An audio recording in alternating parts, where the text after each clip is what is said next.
Hey everyone, welcome back. In this video, I'll show you how to optimize your Bento profile in 2026.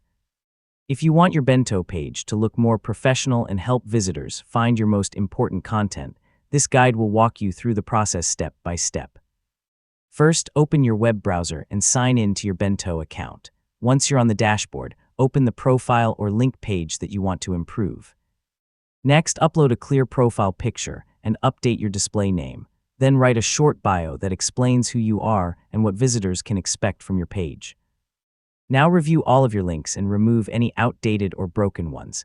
Add your most important links, such as your website, YouTube channel, online store, or social media profiles.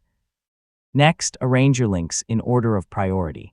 Place the links you want visitors to click first near the top of your page for better visibility.